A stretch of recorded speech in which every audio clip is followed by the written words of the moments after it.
цусд сувг үзүүлж бай.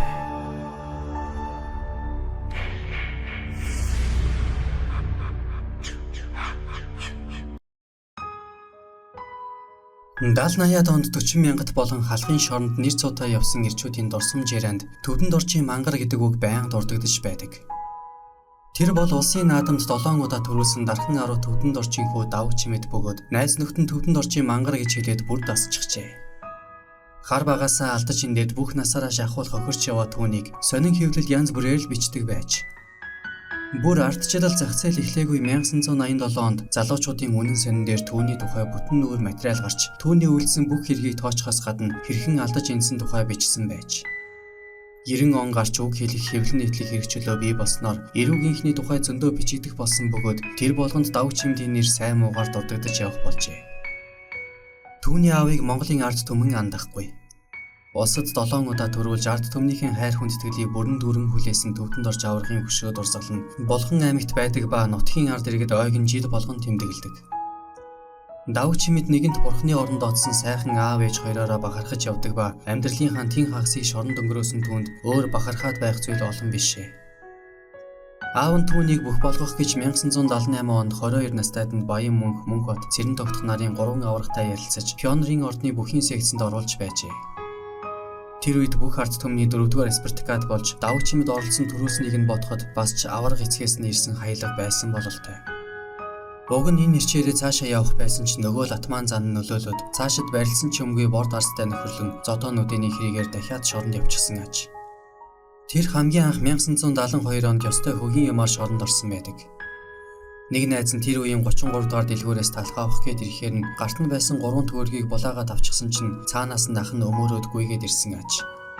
Давуу чимэд өөдөөс нь чулуу аваад шидчихсэн чинь гай болж хамрыг нь мөрөөлгчихсэн гин. Тэгээд 3хан төгрөгнөөс болж сэлэнгийн цагаан толгойн хүүхдийн колонд очиж байжээ. Тэнд 2-3 жил суугаад гарч ирэхдээ 40 мянгатад атман гэдэг нэр алдар модонд орчихсон хэд хэдэн атман эд мандаж байж. Давуу чимэд орон шоронд ороод юм үсчихсэн бие бялдар сайтай хинтээж зодолцохдаг зориг зүрхтэй байсан болохоор атмануудаа сайн гэж юу байх вэ? Аврагыг хайж авраг болдог, атманыг зодоод атман болдог тэр үед 40 мянгатын атман гэгцэн хүмүүсийг зодохыг нь зодоод хутгалахыг нь хутгалаад нэг хэсэг ёстой бөчгнүүлж өгчээ. Тэр үед 40 мянгатад самбуугийн хишиг буян гэдэг цуутай атман байсан гин. Нэг өдөр давуу чимэд хожимд хүн амны хэрэгээр буудуулчихсан Батонс гэдэг найзтайгаа явж байж. Тэр өдөр Батонс түүнд нэг хинжаал хотоо өгснийг нь давуу чимэд гутлынхаа төрөнд хийчихсэн аж. Тэгээд хоёуд хүнсний хорийн тэнд явж байтал самбуугийн хишиг буян 120 мянгатын дүл нарын 7-8 залуу хурч ирээд өдөж хоргоосон гин. Ингээд тэд орцонд орж байгаад зодтолсон бөгөөд давуу чимэд өнөөх утгаараа хишиг буянгийн зүүн гарын алхыг нэг тутгалаад дүлийн булчин хавж хутгалсан учраас энэ хэрэгтэй 3 жилийн ял авч А0 шорон руу очигдсан аж. Ер нь тэр үед өмнө нь ямар нэгэн хэрэгээр шоронд орсон л бол рецидив гэмт хэрэгтэн гэдгээр юм л бол бурууддаг байсан гин. Тэрээр 10 удаа шоронд орж нийтдээ 25 жил суусан байдаг. Хамаг залуу насаа нарсан дөнгөрөөсөн тэрээр ихэвчлэн 2-3 жил ял идлээл гардаг байж. Аав төвдөнд орчин нэр нүрээ ашиглаад түүний айманд олон ч удаа орж байсан ч мань нэр ердөөсөө засарч хүмүүжсэнгүй. Аав нь сүүлдээ бүр цөхөрчгүй идсэн хэдий ч захиргааталтын үед хуулийн эрх мэдлийг атгаж байсан готов сайд дээр хүртэл орж байсан гэдэг. Нэг удаа давуу чимэд готов сайдын гарын үсэгтээ 14 хоногийн чөлөөгөөр гэртээ ирж байжээ. Харамсалтай нь тэр аавыгаа нас барах үед дэрэгдэн байж чадсангүй. Төвдөнд орж аврах 1986 онд таалалд өгсөх үед тэрээр Майнтын шоронд хоригдож байж. Ээжигээ 1994 онд нас барах үед бас л ял эдэлж сууж. Засаг түнд чөлөө өгсөнгүй. Нөгөө л рецидив гэмт хэрэгтэн гэдэг нь гай болсон аж. Давуу чимэд тухайн үеийн алдартай атмануудын нэг ногоон чойлонтой сайн найзууд байсан гэдэг.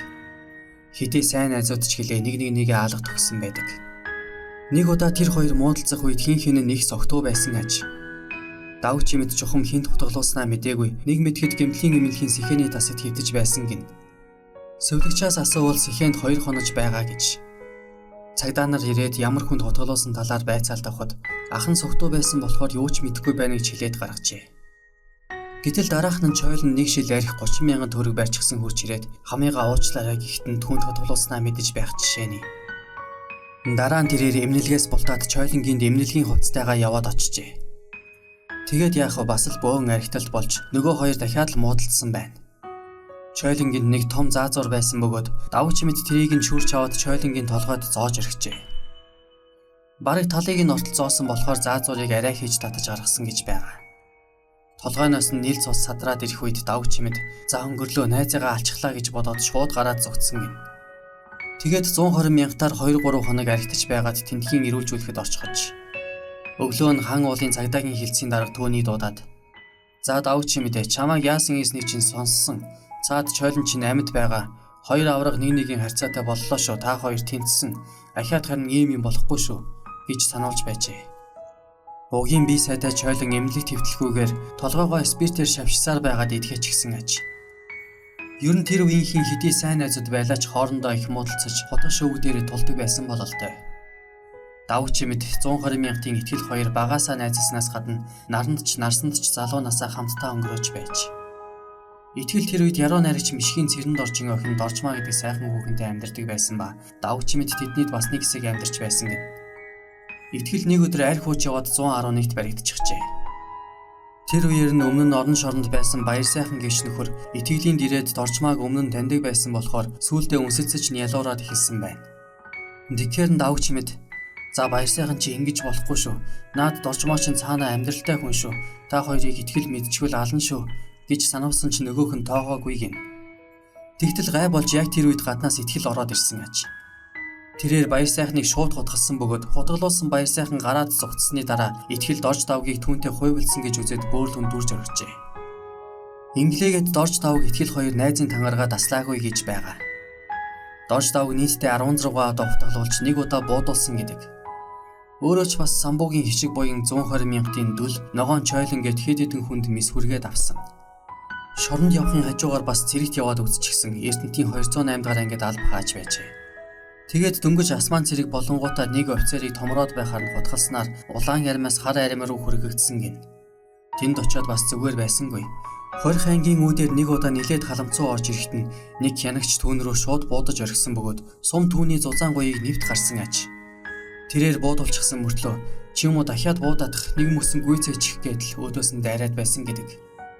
Эцэг гэхээс нь түнд сайхан бие заяаж өгсөн тулдаал тэр олон хутгалалтын тэрийг дааж гарсан байх гэж өөрөө яаж суусан гинлээ.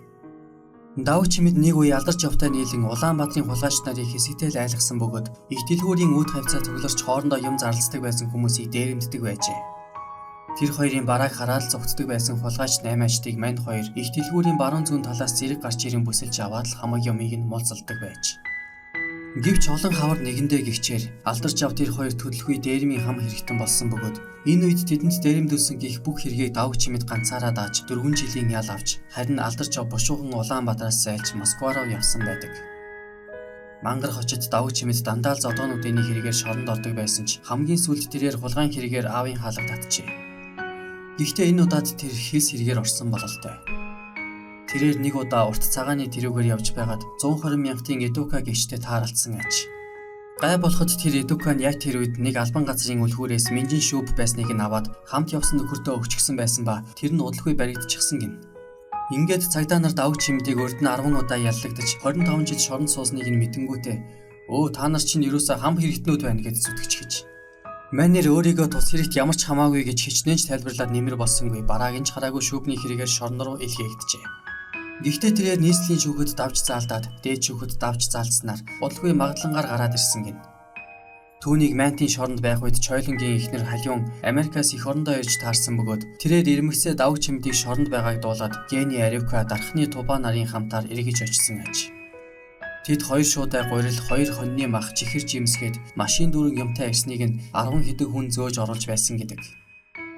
Ер нь давуу чимдийн өөрийнх нь ярьснаар бол тэрээр шоронд 25 жил болсондоо харамсаад байдаггүй. Хорвоог туулж барах хувь заяан л ийм байсан юм байлгүй гэж боддог аж.